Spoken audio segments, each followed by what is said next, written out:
RSSന്റെ vote കിട്ടി ആ മുന്നണിയിൽ ജയിച്ചു വന്ന ആളാണ് പിണറായി വിജയൻ. കേരളത്തിലെ ഒറ്റ കോൺഗ്രസുകാരനും ഒരു RSSകാരന്റെ പിന്തുണയോടുകൂടിയും ഒരു BJPയുടെ പിന്തുണയോടുകൂടി നിയമസഭയിൽ വന്നിട്ടില്ല. ഞങ്ങൾ ആരും അന്നത്തെ ജനസംഘത്തിന്റെ പിന്തുണയോടുകൂടി ഒരുമിച്ച് മത്സരിച്ച് ഒരേ പാനൽ മത്സരിച്ച് KG മാരാരാണ് അദ്ദേഹത്തിന്റെ തെരഞ്ഞെടുപ്പ് കൺവെൻഷനിൽ പ്രസംഗിച്ചത്. അങ്ങനെ വന്ന ആളാണിത്. പിന്നെ അധികാരത്തിൽ വന്നപ്പോൾ സ്വന്തം നമ്പർ 1 കാറ് മാറ്റി ഹോട്ടലിൽ വന്ന് RSS നേതാക്കളുമായി രഹസ്യ ചർച്ച നടത്തിയ CPM മുഖ്യമന്ത്രിയാ പിണറായി വിജയൻ. RSS വിരുദ്ധതയും സംഘപരിവാർ വിരുദ്ധതയും ഞങ്ങളെ പഠിപ്പിക്കാൻ പിണറായി വിജയൻ വരണ്ട. അവരുടെ കൂട്ടിലാണ്, അവരുടെ കീഴിലാണ്. പഴയ ചരിത്രവും പറയിപ്പിക്കണ്ട. അവരുടെ കൂടെയായിരുന്നു, അവരുടെ കൂടെ. ഞാൻ ഇപ്പോൾ കാണിച്ചു തരാം നിങ്ങളെ പ്രസ്താവന.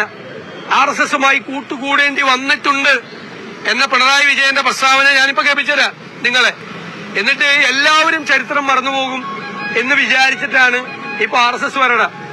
RSSന്റെ ആടയാഭരണമല്ല. RSS കുഴിച്ച കുഴിയിലാണ് ഇറങ്ങിയിരുന്നിരുന്നത് ഇത്രയും നാള്. മനസ്സിലായില്ലേ? RSSന്റെ പിന്തുണയോടുകൂടി ജയിച്ചു വന്ന ആളാ. ഞങ്ങളെ പഠിപ്പിക്കണ്ട RSS വിരോധം. അവിടുന്ന് ഞങ്ങൾക്ക് ക്ലാസും വേണ്ട.